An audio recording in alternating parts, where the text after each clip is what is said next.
математика сабағы. Тақырыбымыз қосу мен азайту өзара кері амалдар. Бүгін сендермен балалар оқу мақсатымыз қосу мен азайту өзара кері амалдар екенін түсіну. Қосу және азайту амалдары компоненттері мен нәтижелер арасындағы байланысты анықтау. Қосудың ауыстырымдылық қасиетін қолдану. Ал сабаққа дайынбыз ба бәріміз? Ал балалар, олай болса мына суретке назар аударайықшы. Мына жерде нелер, кімдерді көріп тұрсыңдар? Отбасы көріп тұрсыңдар. Дұрыс, бұл отбасы не істеп жатыр екен балалар? Дұрыс айтасыңдар, саяхатқа шығып жатыр екен. Ал саяхатта балалар не істейді? Дұрыс айтасыңдар, суға шомылады, күнге қыздырынады, қалаған тамақтарын апарып, яғни демалады екен, я? Ойын ойнайды екен балалар, я? Дұрыс, тамаша. Олай болса біздің балалар, біздің математика сабағында ортақ тақырыбымыз саяхат екен. Біз қазір осы ата-аналармен бірге саяхатқа шығамыз. Саяхатқа шығамыз ба? Дұрыс, олай болса саяхатқа шығамыз. Ал балалар, саяхатқа шығу үшін біз мына тапсырманы орындауымыз керек екен. Егер біз мына тапсырманы орындасақ, онда біз саяхатқа шығады екенбіз. Мына тапсырмада қараңдаршы балалар, қандай суреттерді көріп тұрмыз, яғни кімдерді көріп тұрмыз. Неше отбасын көріп тұрмыз балалар? Үш отбасын көріп тұрмыз. Дұрыс айтасың, міне бір отбасы, мынау екінші отбасы, мынау үшінші отбасы екен, я? Дұрыс. Енді балалар қараңдаршы, осы отбасылардың қасында не көріп тұрмыз үлкен-үлкен? Чемодан. Ал чемодан не үшін керек екен, білесіңдер ма? Не үшін керек екен? Дұрыс айтасыңдар. Егер сендер алыс-жолға шығатын болсаңдар, осының ішіне не? Киімдерімізді, жейтін тағамдарымызды не қылады екенбіз? Салады екенбіз.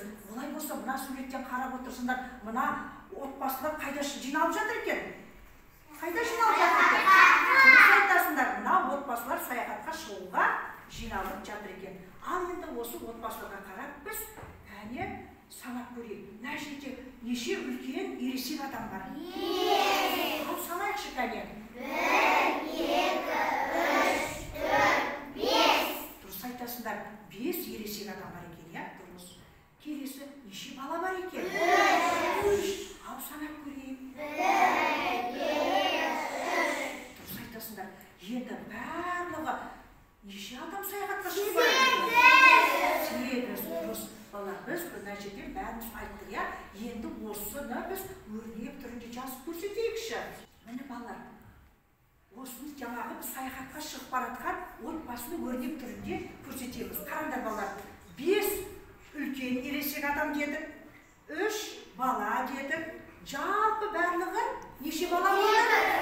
8. Дұрыс айтасыңдар, міне біз өрнек құрастырдық. Енді балалар ойымызға сүрейікші, біз қосу амалының компоненттерін айттық па, таныстық па сонымен? Кәне, кім айтады маған? Қосу амалының компоненттерін кім атап береді маған? Кәне, Аружан. Атай қойшы, қосу амалының компоненттері. Қандай еді? Бірінші қосылғыш, екінші қосылғыш, қосылғының мәні. Тамаша, дұрыс. Кәне, шыңғыс айтып берші бізге, кәне.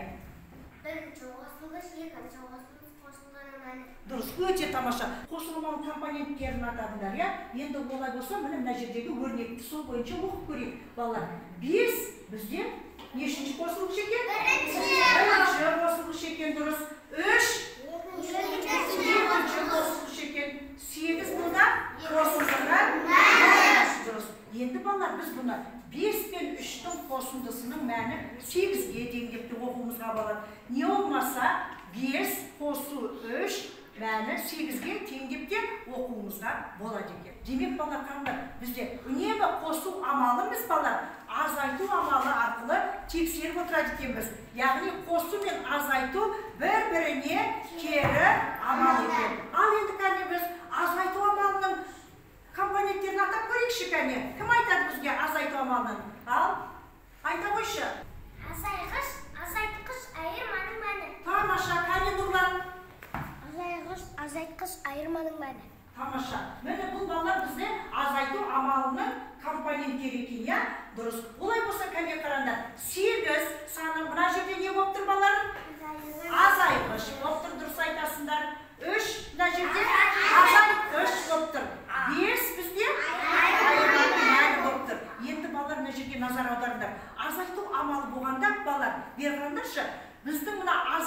азайтқышымыз үнемі үлкен сандар болу керек екен. Мына азайтқышқа қарағанда қандай болу керек екен балалар? Үлкен болу керек екен, үлкен сан болу керек. Енді мысалы қараңдаршы, 3 санынан 8-ті азайта аламыз ба? Жоқ. Себебі 3 саны бізде 8 санынан кем екен, иә? Сол себептен бізде айтып жатырмын. Мынау азайтқышымыз қандай сан болу керек екен балалар? Қандай сан болу керек екен? Үлкен сан болу керек екен, иә? Дұрыс. Келесі мына жерде бізде балалар екінші тапсырма. Кәне, ойымызға түсірейікші біз. Осы жерде біз балалар қазір мынау өрнекті оқиық. Кәне оқиықшы бәріміз. 5 пен 2-ның қосындысының мәні 7-ге тең. Дұрыс. Енді қараңдар. 2 мен 5-дің қосындысының мәні 7-ге тең. Енді балалар қараңдаршы, мына жерде біз нені аңғардық? Не істедік мына жерде балалар? Дұрыс айтасыздар. Бектияр дұрыс айтады. Мына жерде біз қосылғыштардың орнын не істедік балалар? Ауыстырдық. Қосылғыштардың орнын ауыстырғанмен қосындының мәні өзгерді ме балалар? Жоқ. Қосылғыштардың орны ауысқанмен бізде қосындының мәні өзгерген жоқ. Демек бұл жерден балалар бізде қосудың ауыстырымдылық қасиеті шығады екен. Қандай қасиет шығады екен? Қосудың ауыстырымдылық қасиеті шығады екен. Дұрыс. Енді келесі қараңдар. Үнемі қосу амалын біз азайту қандай амалдар болып табылады деді? Қосу амалына кері амалдар болып табылады екен. Дұрыс. Қосу амалына азайту амалы қандай болып табылады деді? Кері амал. Яғни қосу амалын біз азайту амалы арқылы не қылады екенбіз? Тексереді екенбіз. Ал енді қараңдар. 7-ден 5-ті азайтсақ не шығады? 2 шығады екен. Ал 7-ден 2-ні азайтсақ бізде балалар 5 шығады екен. Сонда қараңдар балалар. Қосудың 7 қосындының мәнінен бірінші қосылғышты не қылдық біз? Азайтып ек не шықты? Екінші қосылғыш шықты. Қосындының мәнінен біз екінші қосындың мәнінен екінші қосылғышты азайтып ек не шықты балалар? Бірінші қосылғыш шықты.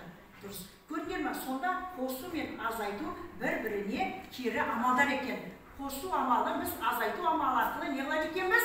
Тексереді екенбіз. Келесі неге тапсырма қарайық? Міне балалар, мына жерде мен сендерге кесте бердім. Осы кестені біз жылдам, дереу, жедел жауап деген ойын ойнаймыз. Дайынбыз ба балалар? Кәне біз осы кесте бойынша оқып көрейік. Мына кестеде балалар қай амалдың компоненттері тұр? Қосу амалының дұрыс. Демек, мына жердегі қосу амалының компоненттері тұрса, мына кестеде біз қандай таңбаны пайдаланып шығарамыз? Қосу амалын не қыламыз? Пайдаланып шығарады екенбіз. Дұрыс. Ал, кәне, маған кім шығарды? 6 мен 4-тің қосындысы? Мәні 10-ға тең болды. Тамаша, дұрыс.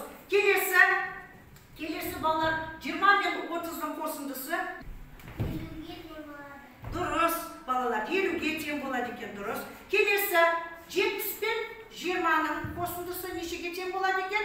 70 пен 20-ның қосындысы 90-ға тең болады. 90-ға тең болады. Тамаша, дұрыс. Ал келесі балаларға қараңдар. Келесі 5 пен 5-ның қосындысы яғни Нұрасыл? 5 пен 5-ның қосындысы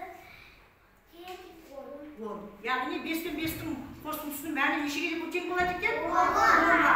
Енді балалар азайту кестесіне назар аударайық. Кәне. Егер мына жерде біз азайту кестесі десек, қандай амалды пайдаланып шығарамыз балалар? Азайту амалын пайдаланып шығарады екенбіз, дұрыс. Дайынбыз ба? Ал жедел жауап береміз. Кәне. 10 мен 7-ның айырмасы нешеге тең болады? 10 мен 7-ның айырмасы 3-ге тең болады. Дұрыс, тамаша, дұрыс. Ары қарай келесі кәне 80 мен 30-ның айырмасы нешеге тең болады? 80 мен 30-ның айырмасы 50-ге тең. Дұрыс па балалар? Дұрыс, тамаша, дұрыс. Келесі 100 мен 20-ның айырмасы кәне қалса? 100 мен 20-ның айырмасы 80-ге тең. Отыра қой. Тамаша, дұрыс балалар. Енді балалар мына жерде 9 мен 6-ның айырмасын кәне кім айтады? 9 мен 6-ның айырмасы. Шыңғыс? 9-дан 6-ны азайтсақ 3 қалады. Дұрыс па балалар? Дұрыс, тамаша. Бәріміз кәне жедел жауап берді. Өте тамаша. сабаққа жақсы атсалысып қатысып отырсыңдар, иә. Олай болса келесі тапсырмаға